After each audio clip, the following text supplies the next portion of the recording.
You ain't gonna find a top tier rapper trying to battle for any amount of money. Jada against Eminem. Hello again, and welcome back to another one. If you ever wondered why top tier rappers don't battle rap like they used to on their way up, you know, after they achieve huge success and are respected in hip-hop, well, Fat Joe's got you covered as he recently elaborated on why you don't see this happen. And before we dive into it, today we also got more saved up for the latter part of the video that shows Black Thought speak on how he ended up working with Eminem Yah Yah that he described as quite challenging. And since he also credited Royce for making it happen, somehow this sparked heated debates linked to Eminem's management team. More on this later. And starting with Fat Joe, he recently explained why you wouldn't see top tier rappers today like say Jada versus Eminem battle rap. For some reason, a lot of battle rappers can't make successful albums. A lot of guys that are successful at making albums can't battle rap. And I go, when you think about a guy like Jada, one of the hardest MCs ever, if you had to battle rap, I can't do that shit. For real? I think you could though. I could, but I can't. They possess a special thing with that. That's they. And I mean, matter of fact, I might could, and they might be able to make classic albums. It's just once the people start saying, yo, the battle rap niggas can't make good albums, and the regular niggas can't be battle. I maybe can if you push me to the limit. If the baggage right, there's no, all you gotta do is win a good round and a half. I think that was the You get a round and a half. How many rounds? Is it 3? And then my question to you, Joe, is there's so much potential money in, what if they were to set up like a pay-per-view and go, we would love to see Eminem verse Jada, Fabulous verse another MC, and that never happens really, except with the versus thing that just happened. The thing I'm trying to tell you is to be careful with 50 Cent in them. Yo, is I didn't get back to no. I'm just trying to tell you. Where did we? Because we talking to?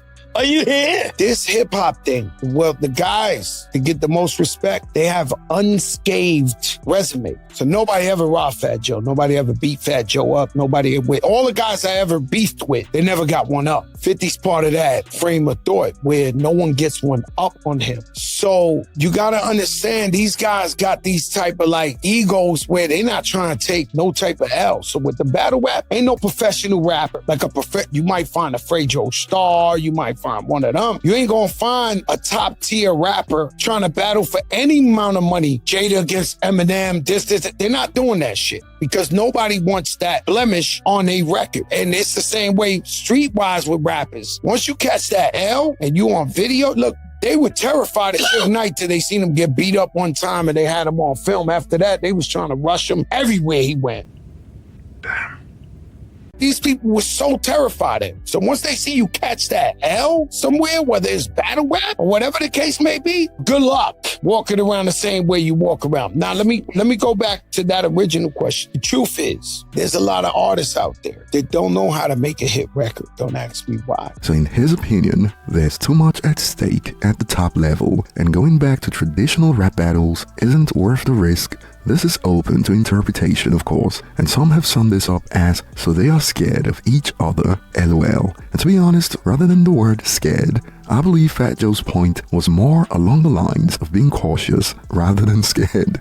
And when you see what a public L could do to a man at the top level, you get where Fat Joe is coming from with this one. I mean, we got a lawsuit right now in hip-hop over what a majority of hip-hop fans believe to be the aftermath of taking a huge L at that level. And we've even seen rappers switch up to become former rappers, switching genres entirely. So Fat Joe's take is pretty much why, when at the top tier level, both parties have already established the fact of what they are capable of doing. So what's the point? Now, this is my interpretation of what Fat Joe was saying. Nuclear powers aren't eager to battle each other, if you know what I mean. And on Fat Joe's example of taking an L in public, just like Suge Knight did, and how it changed how people viewed him moving forward, you could make the same argument for JCole and how things have changed since the situation with Kendrick Lamar. Before the apology, former rappers like Joe Budden initially put more faith in JCole over Drake as a suitable opponent to, quote, handle Kendrick Lamar,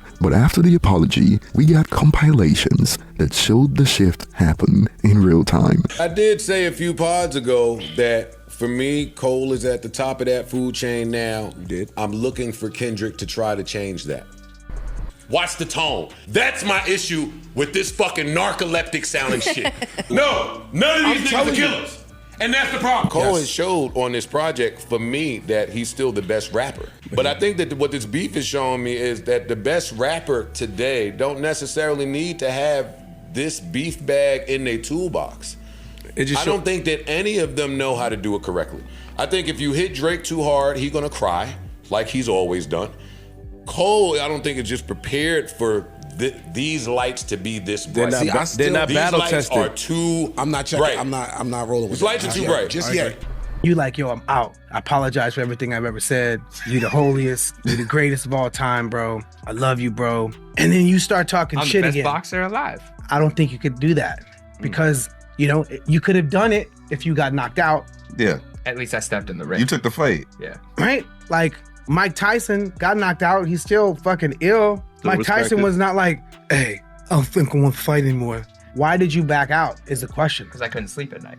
Then you shouldn't be fighting. Facts. You just like the idea of it. You a shadow boxer. I'm all for JCole's mental health being well, because this is not for the weak-hearted. It's not. Like, if it didn't sit right with his soul and his heart, and if you wasn't up for the task, I'm not with the cosplaying. Cosplaying is over now. Be who the fuck you are. So if that's who he is, which many people suspected that that's who he is, which is why we thought he should stop barking up certain trees because they may fall. And then when they fall, you get up there and do this at your festival with your fans and your people. That one move.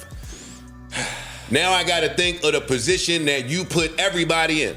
These people were so terrified of it. So once they see you catch that L, good luck. And back on topic, when it comes to Fat Joe's take, some users believe bro said a whole lot of nothing, and I'll be looking forward to your thoughts on this in the comment section. What is your interpretation of Fat Joe's take? And moving on, Black Thought was on Sway's universe, and he was asked about his collaboration with Eminem and Music to Be Murdered By, how it came about, and more. What was your writing process during the making of Yah Yah with Eminem, Q-Tip, and Royce? Oh man, you know, Yah Yah, like writing after that Eminem verse, my process was, you know, I really corresponded mostly with Royce on that. Like Royce, like, is the reason that I wound up on that record. You know, he's obviously super close with Eminem, but he and I are pretty close, you know what I mean? And just in our rapport, in sending records back and forth, like, this is what I'm working on, what are you working on? He told me that he was working on the Eminem album, and you know, I mean, I think he just like casually brought it up, like, would you want to jump on the joint? He's a huge fan. I know Eminem was a fan because we've done some performances together, but never a record. So yeah, he sent me the joint, and I mean, to be 1,000% with you, it wasn't the easiest beat for me to rap to. It didn't, like, you know, some joints I feel like are rhyme friendly. Like most of the songs on this Danger Mouse project, I feel like they almost write themselves if I sit and listen to it long enough. And that Eminem song wasn't that way. It wasn't like that. It was more of a joint that I had to. I mean, it was a challenge, you know. If you get on the record with Eminem, it's a battle. So you essentially battling Eminem whether you like it or not. So that's the way I looked at it, and I had to approach it like, you know, like I was battling. So, but it wasn't like I was, you know, hitting him to see what he thought of the verse. It was like me and Royce, and I sent them like one version, and it was cool. It was dope, you know, perfect by most people's standards. And then I sent them another version where I sort of Danger Moused it. Like I had to go and just tweak a couple syllables to take a breath here instead of there, and then I did it. A funny story about that record is I went to Q-Tip's house. We were working on music during that same time, and just in showing each other stuff, he was like, yeah, show you this record. Was working all with the boy Eminem. And you put the joint on, and it was Yah Yah. And I was like, oh shit, like in my mind, the whole time I've been writing, one of the things that I'd taken issue with, I was like, they got this fake ass Q-Tip on here. They could have just got Q-Tip to do the chorus. Because it was an effect. It was like, it was an effect on his voice, you know what I'm saying? So I was like, yo, I said, man, it would have been tough if they'd just had real Tip do it. He didn't know I was on the record. He's showing me the joint like, yeah, you ain't up on this. And then I played him my verse, and he was like, oh shit, you it was funny. It was one of those funny moments. But shout out to Tip. Fake Tip. And things took a turn over on Reddit as well. Some are eager for more what I wouldn't do to see these two collab again. The snippet has also led to heated debates about Eminem's management team and Paul Rosenberg in particular. Oh shit, here we go again. Seems Royce helps more than Paul in maintaining M's legend status. And I'm not saying that this is Paul Rosenberg's burner account on Reddit, but this user wasn't having it. What a weird freaking dig at Paul. It is freaking Black Thought, a legend. Eminem knows him. It feels like if Eminem wanted him on it, Eminem would reach out. First we are mad Paul is too involved in his career, then we are mad he's not involved enough. Paul is not the freaking boogeyman. Eminem is 50 goddamn years old, an icon in music, and his grandkids would never have to work a day if they didn't want to. If he wants to do something, he will do it. If he doesn't want to do something, he won't do it. Paul isn't freaking Darth Sidious whispering in poor innocent Eminem's ear. Eminem made a career out of saying, F you, I'm doing shit the way I want to do it, and he is somehow powerless? Stop. I mean, you won't, but it is silly. And thanks for the breakdown, Paul.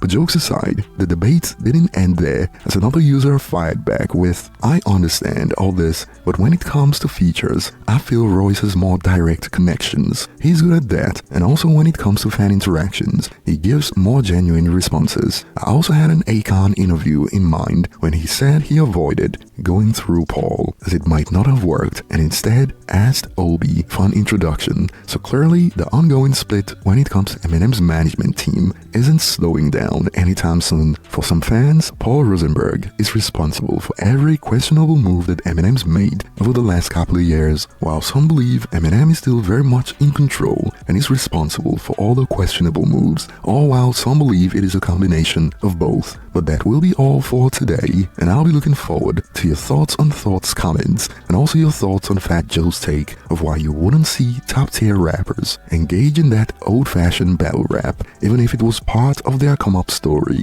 after they make it to the top. Thanks for watching, and I'll see you on the next one.